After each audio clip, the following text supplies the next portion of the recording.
श्री स्वामी समर्थ अवधूत चिंतन श्री गुरुदेव दत्त. नमस्कार स्वामी भक्त हो, आपले भक्तिमय चॅनलवर स्वागत आहे. तर भक्तांनो, आजच्या संदेशामध्ये आपण ऐकणार आहोत स्वामी तुम्हाला काय संदेश देतात आणि तो संदेश तुमची संकटे दूर करेल. स्वामी समर्थ महाराजांवर सदैव निष्ठा ठेवा, त्यांच्यावर विश्वास ठेवा. स्वामी कृपा कायम असणारच आहे. चला मग प्रार्थना करूया आणि आजचे स्वामींचे संदेश आणि स्वामींचे मार्गदर्शन ऐकूयात. स्वामी म्हणतात, बाळा, आज तुला गोड बातमी मिळू शकते.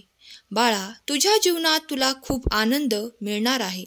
आजचा हा संदेश तुझ्या आयुष्यामध्ये खूप मोठा चमत्कार करणार आहे. बाळा, आजच्या संदेशाकडे चुकूनही दुर्लक्ष करू नकोस.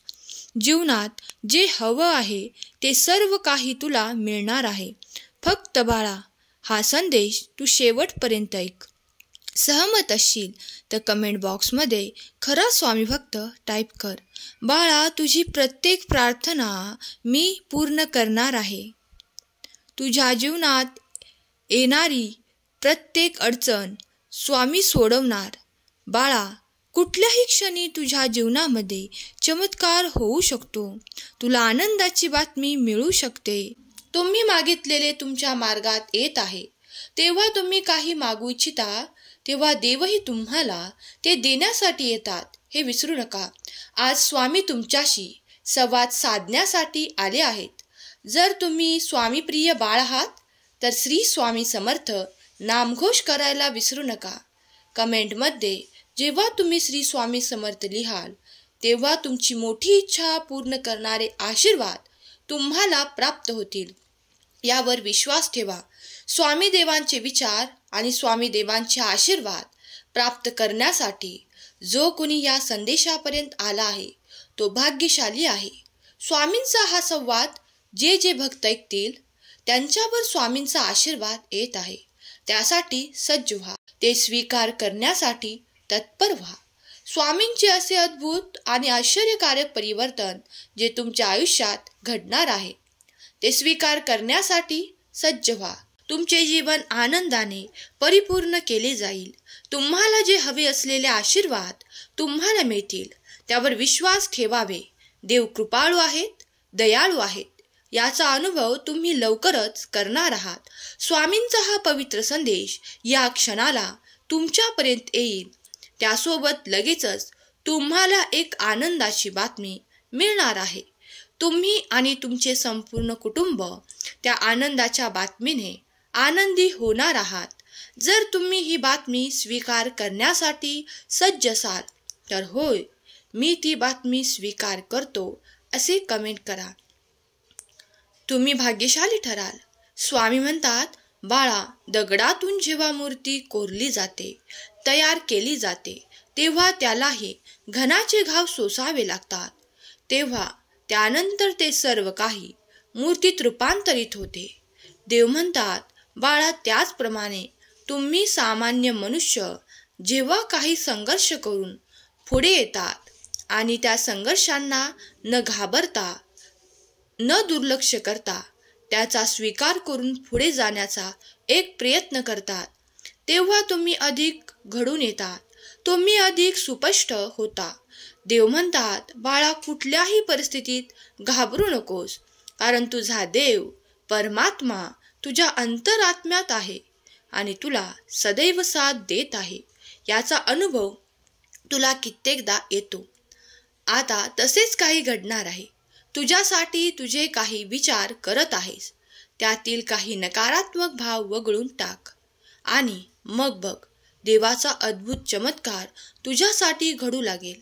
बाळा, तुझ्या चिंता आणि तुझे क्लेश दूर करणारा माझा हा संदेश तुझ्यापर्यंत आला आहे, तेव्हा याचा मनपूर्वक स्वीकार कर. कारण मी तुझ्या जीवनातून ते सर्व काही दुःख नष्ट करू इच्छितो. तुमच्यासाठी असा एक नवीन मार्ग मी तयार करत आहे.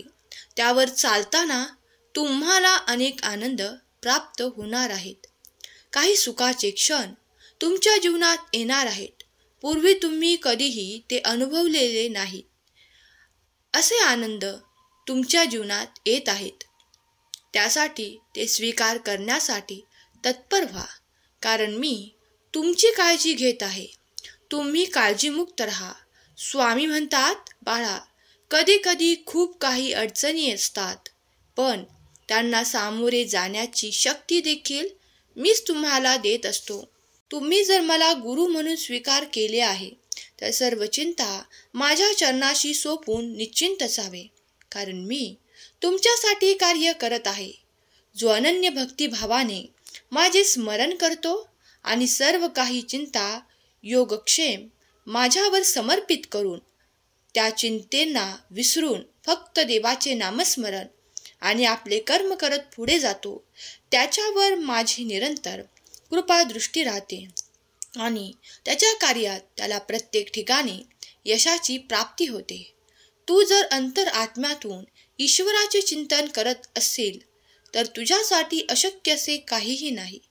जगात अशक्य असे काहीही उरणार नाही.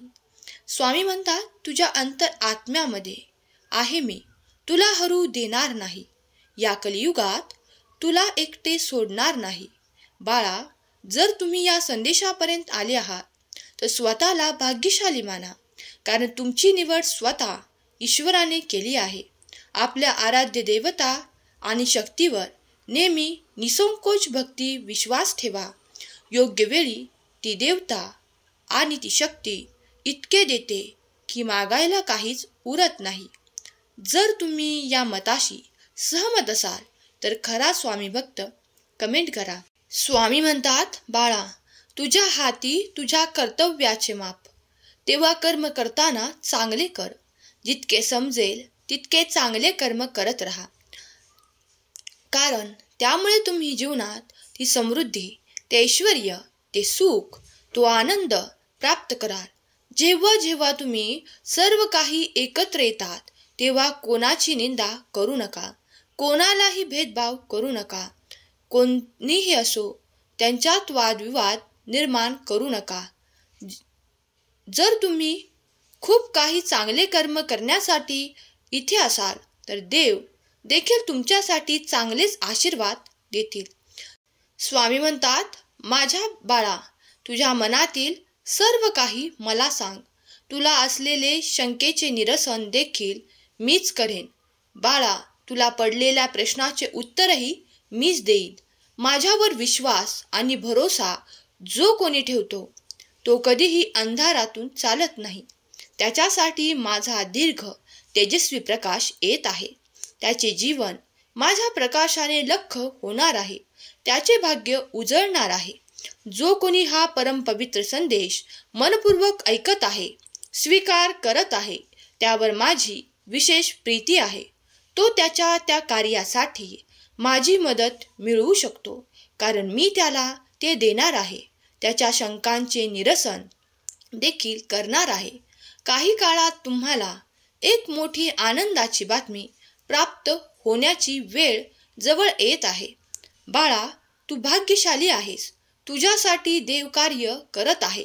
तुमचाही स्वामी शक्तीवर विश्वास असेल तर आत्ताच या संदेशाला लाईक करा आणि चॅनलला सबस्क्राईब करा. हा दैवी संदेश तुमच्यापर्यंत येण्याचे कारण म्हणजे तुम्ही केलेले चांगले कर्म देवाने पाहिले आहेत, म्हणूनच तुमची निवड केली आहे. येणारे आशीर्वाद हे तुमचे कल्याण करणारे आहेत. तर स्वामी समर्थ लिहायला विसरू नका. रोज देवाचे म्हणणे समजून घ्यायचे, त्याचे पालन करायचे. बाळांनो, आजचा हा सुंदर संदेश देवाने तुमच्यासाठीच पाठवला होता. आजचा हा संदेश जर तुम्हाला आवडला असेल तर ह्या व्हिडिओला लाईक करा आणि बाळांनो, असेच संदेश दररोज ऐकण्यासाठी आपल्या या भक्तिमय चॅनलला देखील सबस्क्राईब करा. केलेली सेवा स्वामी माऊली चरणी अर्पण करते. आजचा हा संदेश शेवटपर्यंत ऐकल्याबद्दल धन्यवाद. श्री स्वामी समर्थ. जय जय स्वामी समर्थ.